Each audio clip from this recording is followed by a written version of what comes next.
অনেক দিন পর তোমাদের জন্য একটা ভিডিও নিয়ে চলে এলাম। এটা ছিল আমাদের পুজোর ভ্লগ। বিশেষ কিছু কারণে আমি বেশ কিছুদিন ধরে কোনো রকম ভিডিও আপলোড করছিলাম না, দু একটা শর্টস ছাড়া। আর এরই মধ্যে আমাদের গ্রামের সবচেয়ে বড় পুজোটা কিন্তু হয়ে গিয়েছে, তো সেই জন্যই আমি ভাবলাম তোমাদের জন্য একটা ছোট্ট ভিডিও তুলে রাখি, আর সেটাই আমি কিন্তু এখন পোস্ট করি। যেহেতু আমাদের গ্রামের বড় পুজো, তাই কিন্তু সবার বাড়িতেই কিছু না কিছু আত্মীয় চলে এসেছে। আর আমার দুই দিদি সেই পুজোর আগের দিন থেকেই এসেছে আমার মাকে কাজে হেল্প করবার জন্য। আর সকাল সকাল দেখো মেজদি বসে গিয়েছে মাছ কাট। যেহেতু দুপুরবেলা সেরকম কোনো অতিথি আসবে না, তাই কিন্তু এই মাত্র দুই রকমের মাছই নেওয়া হয়েছে, এই চিংড়ি আর এই পোনা মাছ।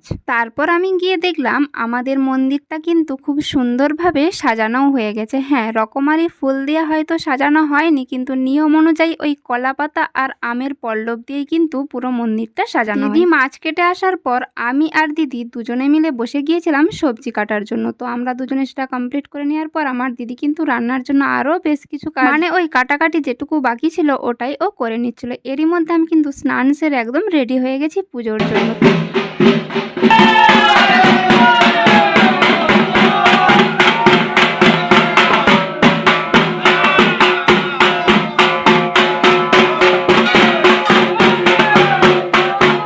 আগের বছর ঝড়ের সময় আমাদের মন্দিরের এই পতাকাটা ভেঙে গিয়েছিল, এটা এই পুজোর দিন সকাল সকাল সবাই মিলে এখানে প্রতিষ্ঠা করে দিল। আর আমার সব দিদিরা যেহেতু এসেছে পাড়ার, তাই সবাই মিলে কিন্তু গল্প করছিল, তা ওদের সাথেও একটু ভিডিও করে নিলাম। তোমরা তো আগে থেকেই জানো যে আমাদের বাড়ির থেকে মন্দিরটা ঠিক কতটা কাছে। আমি কিন্তু এখন বারান্দা থেকে এই মন্দিরের ভিডিওটা করছিলাম, ওখানে হবে বলির কাজ। তাই দেখো এখানে কিন্তু হাঁড়ি কাঠও পোঁতা হয়ে গেছে। তো মন্দিরে পুজো এবং বলি হওয়ার পর বিকেলের দিকে কিন্তু আমরা সবাই মিলে চলে গিয়েছিলাম শ্মশানকালীর মন্দিরে। সেখানেও হয় এই পুজো, যে কোনো গ্রামের পুজো হলেই এখানে কিন্তু পুজো দিতে আসতে হয়। তো আমাদেরও এখানে ঘট স্থাপন করে পুজো দেওয়ার কাজ চলছিল। এখানে মা ফুল দেওয়ার পরে আমরা সবাই প্রসাদ নিয়ে চলে যাব বাড়ি। এই মন্দিরটা যেহেতু আমাদের স্কুলের মধ্যেই ছিল, তাই আমি পুরনো স্মৃতিটা একবার তাজা করার জন্য বোনকে নিয়ে চলে গিয়েছিলাম কিছু ছবি আর ভিডিও নেওয়ার জন্য। তো এখানে আমি কিছু ভিডিও আর ছবি তুলছিলাম, তো তারপর আমরা চলে গিয়েছিলাম সোজা মন্দিরে।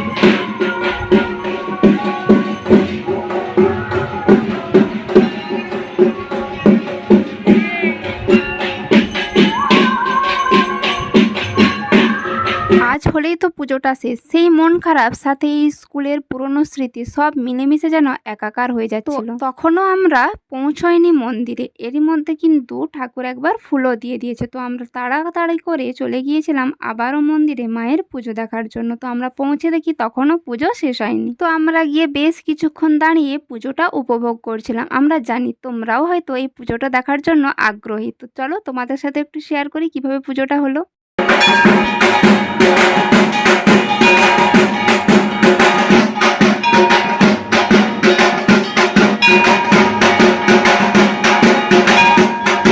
পুজো দিতে যাওয়ার আগে একটা ভেট বা ভেটি নিয়ে যেতে হয়, সেখানে চাল কলা ফল মিষ্টি যে যেরকম পারে সেটাই কিন্তু পুজোতে দেওয়া হয়। তো আমরাও একটা নিয়ে গিয়েছিলাম। তো সেগুলো এখানে ব্রাহ্মণরা চাল আর কলা আলাদা করে প্রসাদী ফুল আর কিছু ফল দিয়ে দিই, সেগুলো নিয়ে আমরা বাড়িতেও চলে এসেছিলাম। তারপর সন্ধ্যাবেলা ছিল সন্ধ্যা আরতি, আর তারপরেই চলছিল বাজি ফাটানোর পর্ব। তো ভিডিওটা কেমন লাগলো জানিও, ভালো লাগলে লাইক কমেন্ট শেয়ার ও সাবস্ক্রাইব করতে একদম ভুলো না। আজ এটুকুই।